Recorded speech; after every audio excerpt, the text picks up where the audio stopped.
আর কি বলছে এখানে এসে যে বিধায়ক নাকি কিছু বলে না বিধানসভার মধ্যে। আমি ভাঙড় চালতাবেরিয়ার মানুষকে বলবো আওয়াজ তুলুন যে অবিলম্বে বিধানসভা টিভি চালু করা হোক। আওয়াজটা তুলুন, আওয়াজটা তুলুন। কারণ হচ্ছে আপনারা তো জানেন না বিধানসভার মধ্যে কি হচ্ছে না হচ্ছে। আপনারা জানতে পারেন কি, যতটুকু মিডিয়াতে লেখা দেয় আর যতটুকু ভিডিও করে আমি বাইরে এসে ভিডিও করে ছাড়তে পারি, বাইরে এসে ভিডিও করে ছাড়ছি, তখন হয়তো মিজাজের সাথে বলছি, ভিতরে ম্যাও ম্যাও করছি না, মিজাজ নিয়ে বলছি না, অধিকারের কথা চোখে চোখ রেখে বলছি, সেটা আপনাদের দেখা দরকার তো ভাই। কটা বাজে? 15 হয়ে গেছে? 15 হয়েছে? তাহলে ছাড়তে পারো, একটাই জামাত তো।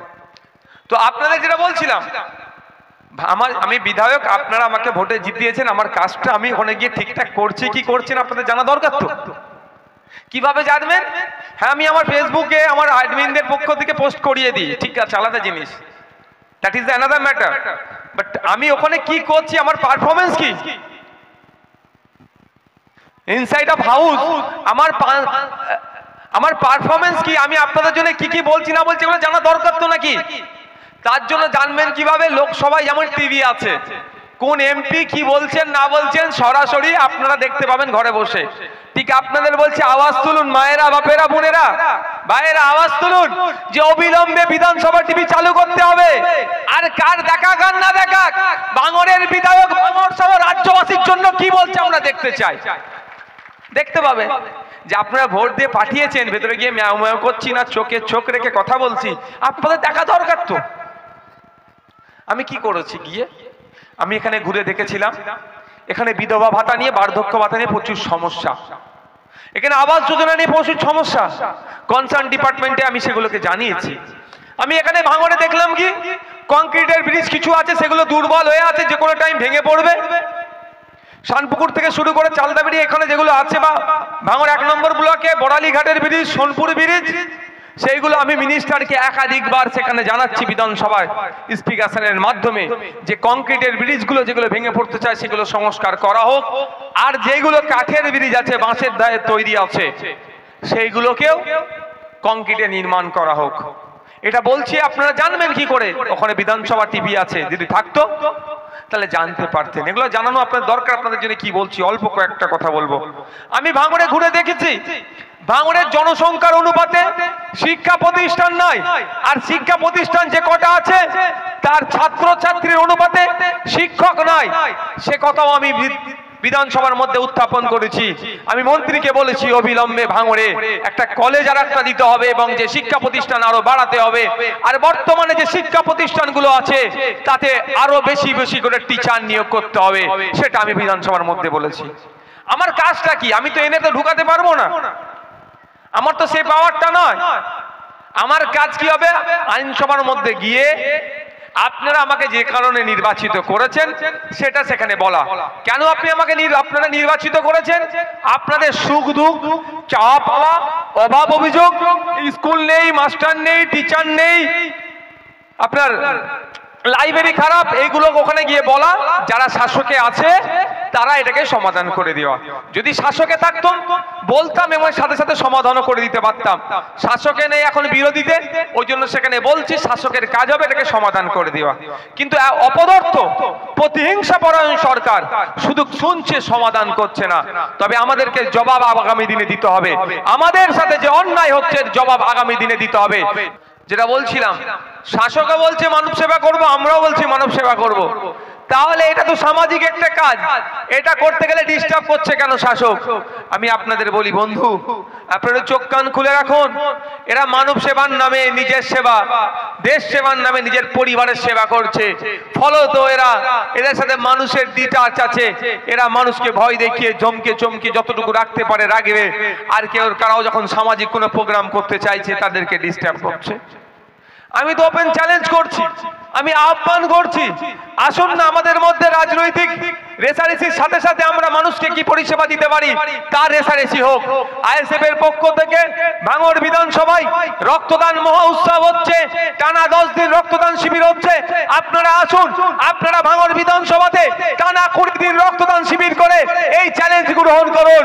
ভাঙড়ের রক্তে দার্জিলিং এর মানুষের প্রাণ বাঁচুক, ভাঙড়ের রক্তে শিলিগুড়ির মানুষের প্রাণ বাঁচুক, ভাঙড়ের রক্তে সুন্দরবন মানুষের প্রাণ বাঁচুক, ভাঙড়ের রক্তের কলকাতার মানুষের প্রাণ বাঁচুক, ভাঙড়ের রক্তে বাঁকুড়ার মানুষের প্রাণ বাঁচুক, ভাঙড়ের রক্তে বীরভূমের মানুষের প্রাণ বাঁচুক, ভাঙড়ের রক্তে জঙ্গলমহলের মানুষের প্রাণ বাঁচুক।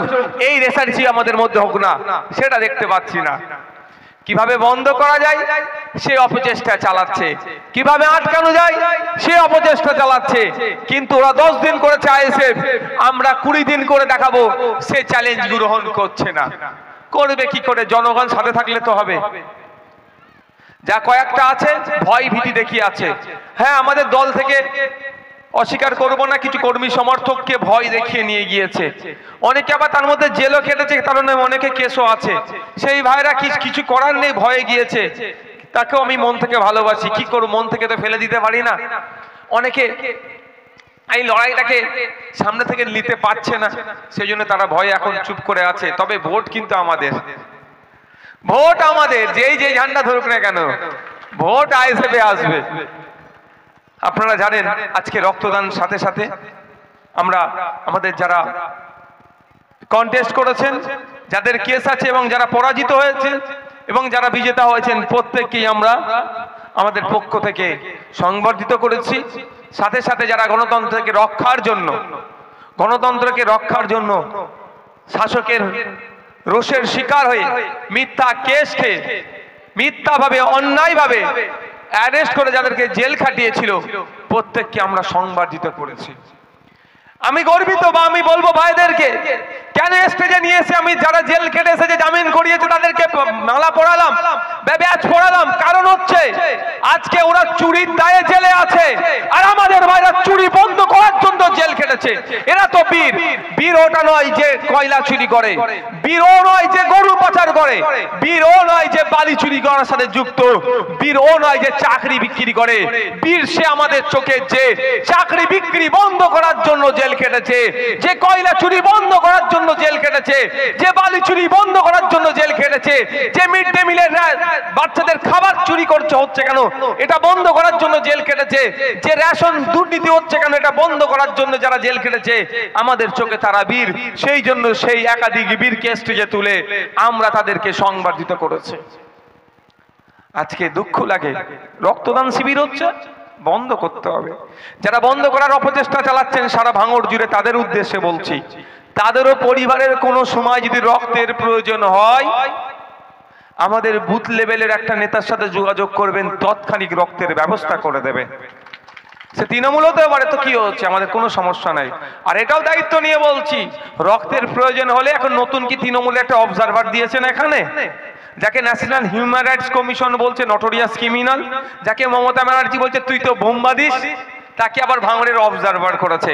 সেই অবজারভারকে ফোন করলেও আপনারা রক্ত পাবেন না, তৃণমূলের লোক ফোন করলেও রক্ত পাবেন না। বুঝতে পারছেন না? আর আমাদের বুথের একটা সাধারণ দায়িত্বশীলকে বলুক যে রক্তের প্রয়োজন আছে, ও ব্যবস্থা করে দেবে। এটাই হচ্ছে বিকল্প রাজনীতি, এটা হচ্ছে আইএসএফ। বড় নেতার কাছে যেতে হবে না, বুথের লোককে বললেই ব্যবস্থা করে দেবে। সে জায়গা আমরা করে রাখছি। আমাদের সাথে পেরে উঠতে পারছে না, অনেক কিছু বলছে। কি বলছে? নাকি রক্ত বিক্রি করবো, হ্যান করবো, ত্যান করবো। ভাই সব বলে যায়, রক্ত যে বলছে অপবাদ দিচ্ছে, তারও রক্তের প্রয়োজন হলে আমাদেরকে বলবেন, আমরা নির্দ্বিধায় আপনাদেরকে রক্ত দেব। আজকে আমরা একটা বিশেষ দিনে উপস্থিত হয়েছি এখানে। একদিকে যেমন রক্তদান মহোৎসব চলছে, সাথে সাথে আজকেও কিন্তু সংখ্যালঘু অধিকার দিবস, আন্তর্জাতিক সংখ্যালঘু অধিকার দিবস। 1992 সালে জাতিসংঘ 18 ডিসেম্বর ডেট, বাবু পড়ে যাবে, নিচে বসো বাবু, এই পড়ে যাবে। 1992 সালে 18 ডিসেম্বর জাতিসংঘ যারা ধর্মীয়ভাবে সংখ্যালঘু, যারা জাতিগতভাবে সংখ্যালঘু, যারা সংস্কৃতির দিক থেকে সংখ্যালঘু, যারা বর্ণের দিক থেকে সংখ্যালঘু, যারা ভাষাগত দিক থেকেও সংখ্যালঘু, শুধু ধর্মীয়ভাবে সংখ্যালঘু নয়, যারা এই সব বিষয়ে যারা সংখ্যালঘু, তাদের অধিকার সুনিশ্চিত করার জন্য এই একটা দিবসকে বিশেষভাবে তারা ডেলিগেট করেছে।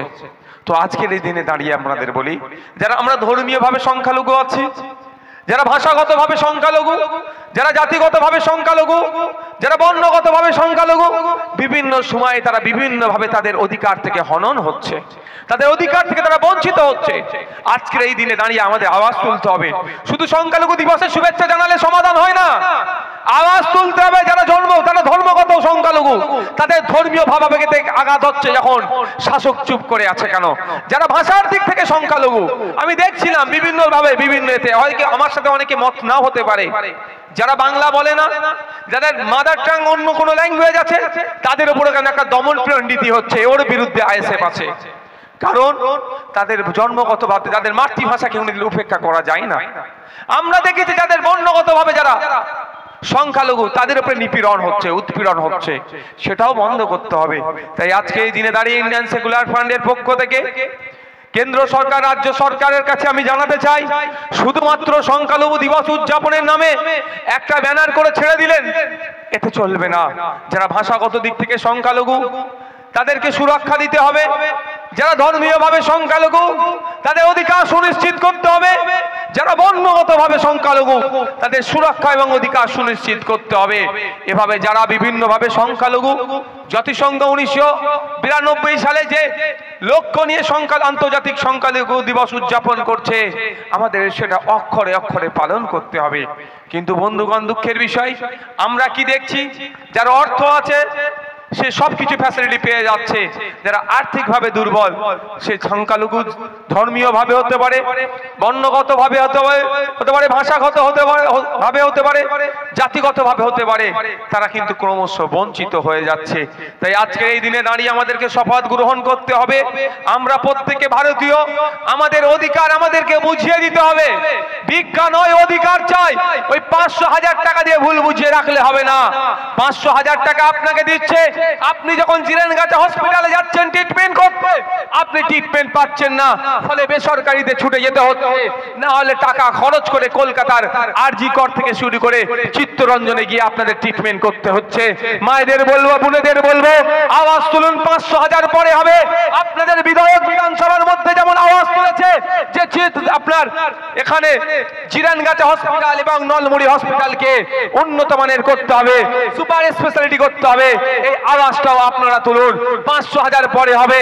আমাদের স্বাস্থ্য কেন্দ্রের মান উন্নয়ন করতে হবে, কারণ আমাদের বাড়ির মা বোনগুলো যখন সন্তান প্রসবের জন্য হসপিটালগুলোতে যায়, বেড নাই বলে তাদেরকে রেফার করে দেয়, তারা কষ্ট করে গিয়ে হয় সরকারি হসপিটালে ভর্তি হয়, আর না হলে অর্থ খরচ করে বেসরকারিতে যেতে হয়। কেন যাবে ভাই? 500,000 দিচ্ছে, বছর গেলে হয়তো 6,000 পাবেন কি 12,000 পাবেন। আর আপনাকে যখন একবার ট্রিটমেন্ট করতে যেতে হচ্ছে, আপনার পরিবারের কাউকে হয় গাড়ি ভাড়া করে আরজি কর, এসএসকেএম, চিত্তরঞ্জনে যেতে হচ্ছে, অনেক টাকা খরচ করতে হচ্ছে, আর অন্যথায় 10, 12, 15, 20,000 টাকা করে খরচ করে বেসরকারি হসপিটাল থেকে ট্রিটমেন্ট নিতে হচ্ছে। তাই আওয়াজ তুলুন মা বোনেরা, যে আমাদের বিধায়ক বিধানসভার মধ্যে আমাদের অধিকারের কথা যেগুলো বলেন, আমাদের ন্যায়ের, আমাদের হকের কথা বলেন, অবিলম্বে শাসককে সেটাকে পূরণ করে দিতে হবে। আজকে অধিকার থেকে আমরা বঞ্চিত হচ্ছি।